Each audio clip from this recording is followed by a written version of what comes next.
Hi guys! For today's video, ako muna ang magte-take over ng voice over dahil hindi to kaya ng bata. Medyo mahaba-haba. Okay, samahan nyo kami sa aming gala maghapon. As in, maghapon talaga. So, ito na nga. Sumakay na ang mga bata sa sasakyan at kami may pupuntahan. Abangan nyo hanggang dulo. Pakipanood to guys. Grabe, mag-i-enjoy kayo. Pupunta lang naman tayo sa pinakamalawak naming farm. Okay? So, ito, nagluto nga ako ng spaghetti, pandala namin at pang merienda namin. So, abangan nyo yung buong kwento, panooding mabuti. So, ito na nga, paalis na kami at dadaan muna kami sa kargahan at magkakarga kami ng diesel. Mahirap naman bumiyahe ng matirikan. So, ito nga, nabudol na naman ako ni George. Kaya pala ayang maggala. Gusto lang palang ipapultang ko yung sasakyan niya. So, ito na nga, mga mima. Habang kami nandito, nagpapakarga, ayun yung dalawang bata nasa likod, mga tahimik kasi excited silang lumabas. Boring na ba naman dito sa aming boarding house? So, eto na nga, habang hinihintay namin mapultak yung sasakyan, eto, video lang kami sa loob ng sasakyan. Check ng pagmumukha kung pwedeng panlabas pa ba to. Charis! Pwede pa naman panlabas. Medyo may itsura pa naman, medyo mais pa naman kahit nanay na. Charis!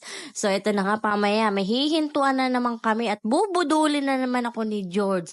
Dadaan na naman kami sa mga bilihan ng parts ng sasakyan. Eto na nga, mima, nakarating na rin kami at hindi naman kalayuan yung biyahe. Bumili agad ng wiper ng bago at ilalagay daw niya sa sasakyan at maulan daw. Mahirap daw bumiyahe ng malabo yung salamin. Wala man ako magagawa kung hindi pumayag. Kesa naman hindi tayo makagala. Charis! So, ito na nga, sinusukatan nga ni kuya yung wiper kung gaano kahaba yung ilalagay. Kung maaari lang kuya, yung ilagay mo, yung bongga-bongga, yung hindi na papalit-palit.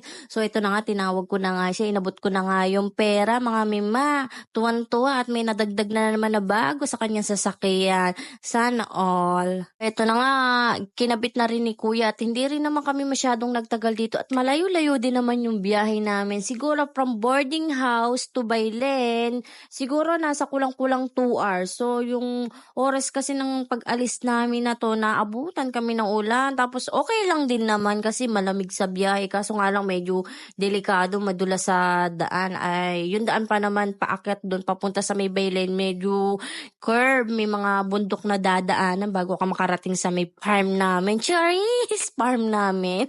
So, ito na nga, abangan nyo kung ano yung mga ganap doon. Panoodin nyo ha. So, ito na, magdadrive na siya at kami pabiyahe na papunta doon sa aming paroroonan. Ayun, nakita ko pa nga si Landbank. Nagniningning ang mata ko, gusto kong mag-withdraw. Yun nga lang, wala na laman ng ATM. So, ito na mga mima. Let's go mga mima, samahan nyo kami. Ito, pabiyahe na kami. So, ito nga, habang nasa biyahe kami, andito kami sa kalagitnaan ng highway. Aba, Diyos ko, sino bang may-ari ng baka na ito't pakalat-kalat? Natutokso ako, ibig kong magsakay sa likuran namin ng isang maliit na at maipang bulalo. Kaso baka magalit yung may-ari. Natotoo lang, kung wala to sa highway, sakay ko na yung isang maliit dito. Charis! Baka mabash ako. So, ito nga, hinihintay lang namin tumabi tong mga baka na to. Nako, tamang-tama kayo sa panahon. Malamig, masarap kayong ibalolo. Nako, namimiss ko yung papaitan. Parang ang sarap nitong iluto. Nako, Diyos ko, magsitabihan na kayo at malayo-layo pa yung biyahe namin. Habang nga kami nagbiyahe, tuwan-tuwa yung mga bata sa likuran at nakakita ng baka sa kalagitnaan ba naman ng highway. Pa-shoutout nga kung sino yung may-ari nito. Yung baka nyo, Diyos ko, day, baka abutan nyo, bulalo na lang, nakatembuang dito sa gitna ng highway. Ano ba yan? Ito na nga, habang hinihintay namin tumabi itong mga baka, ayun, nakaraan na rin kami after 24 hours. Charis, 24 hours. So, mga ilang minuto lang din naman kami nantala sa biyahe. So, ito na, patuloy pa rin ang aming pagbibiyahe at ito na nga, sumasabay ang ganda ng panahon. Nagulan, ang lamig. So, ito na, yung dalawang bata sa tagal namin sa biyahe. Nakatulog na yung bunso kong anak at buti naman tulog sa biyahe. Hindi siya mahihilot, hindi susuka. Ito pa namang anak kong babae na 'to, yung bunso ko, hindi marunong sa biyahe. Laging nahihilo kahit sa patag. Ano kaya magandang gamot do'n? So eto na, ganda nung daanan 'no. Dito pa lang napapansin niyo puno na ng saging sa mga gilid-gilid. Hintayin niyo dun sa farm na pupuntahan namin, talagang hitik sa dami ng prutas. Oh, eto pinakamaganda, ang dami kong nasyaron at nauwi, bawi ang panggas. Loob ng isang oras at kulang-kulang isang oras at mga 30 minutes, mga mahigit na gano'n. So, andito na kami, nakarating na kami sa bahay nung nag-imbita sa amin. So, hindi talaga ako yung may-ari nung farm. Chinichika ko lang kayo para panoodin niyo hanggang kalagitnaan. Kasi alam ko yung mga ibang follower dito, mga tsismosa. Charis! Joke lang po. Baka ma-bash ako. So, ito na nga, nakarating na kami. Yung dalawang bata gising na rin. Ayun, dumiretso na din at pumasok na rin sa loob ng pamamahay. Nakita agad ang kanilang Kuya Bino. Si Bino nga pala ay pamangkin ko, anak ng kapatid kong panganay. So, in-invite niya kami dito sa Baylen, sa bahay ng mga lolo niya. Saan dito siya lumaki? From siguro mga high school, from college. So, dito siya nag-stay sa bahay ng mga lolo niya. So, ang bait-bait din naman ng kanyang lolo at pinag-aral siya. So, ngayon, andito na kami. Nagluto sila ng igado. Promise, ang sarap nung nagluto. So, yung nagluto pala nito ay talagang pure Ilocano, kaya talagang malalasahan mo yung tunay na authentic na lasa ng igado, lutong Ilocano. So, ito na nga, maya-maya din ay pinakain ko na rin yung mga bata. Kaso itong bunsong anak ko, binibiro, pinapasyat. So, ang saman tumingin, kaya natatawa kami sa video na to. May attitude din talaga mana sa ina. Kasi wala pang bunga. Ano yan, yung rambutan. Naririnig nyo ba yung maingay na yan? Paki-comment down nga po kung anong tawag dyan. Ang ingay nila, oh. Ang daming ano dito, prutas. May mga saging. Ganda na yun. May bunga na yung santol. Nandito po kami sa Baylen.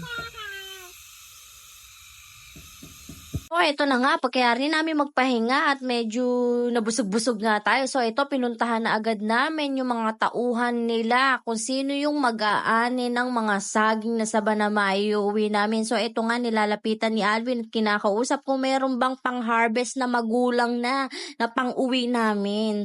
So, ayun, ito, tamang hanap lang. Ito, nakakita pa nga ako ng kakao, kaso nga lang hindi pa hinog. Sayang, hindi kita maiuwi. So, babalikan kita next month. Wait ka lang dyan. So, ito nga yung mga bata, nakakuha sila ng puso ng saging. So, ito pa yung isang, katiwala dito na nag-aalaga ng sagingan nila. So, ito, tamang ikot-ikot lang kami, masid-masid lang sa paligid ko. Ano pa yung pwedeng maiuwi? Talaga nga naman, sulitin natin dito habang nandito tayo. Kasi, kung sa city to, bibilin mo pa yan. So, dito, libre na. So, ito na nga, bumaba na kami sa kasulok-sulukan ng farm nila at talagang todo hanap ng saging.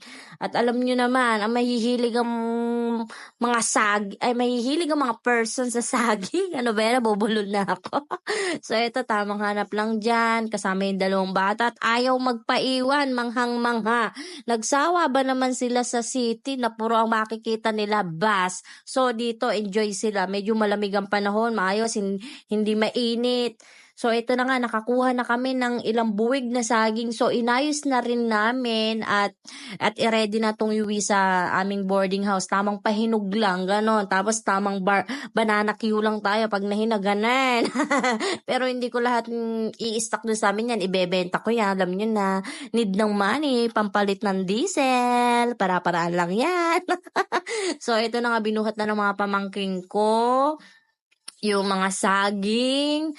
At meron pa kaming dadaanan dito kasi dito lang namin inimbak yung iba. Tapos dun sa may other side nitong farm, meron pa naghihintay sa amin dun. Saging na naman. So, magsasawa kayo sa saging sa video na to. So, nood lang hanggang dulo abang lang So, ito na nga. Ready na ulit. Aalis na kami. Pupunta kami doon sa isang sagingan na kung saan mas marami ding nakuha doon. So, ito yung saging tsaka may puso.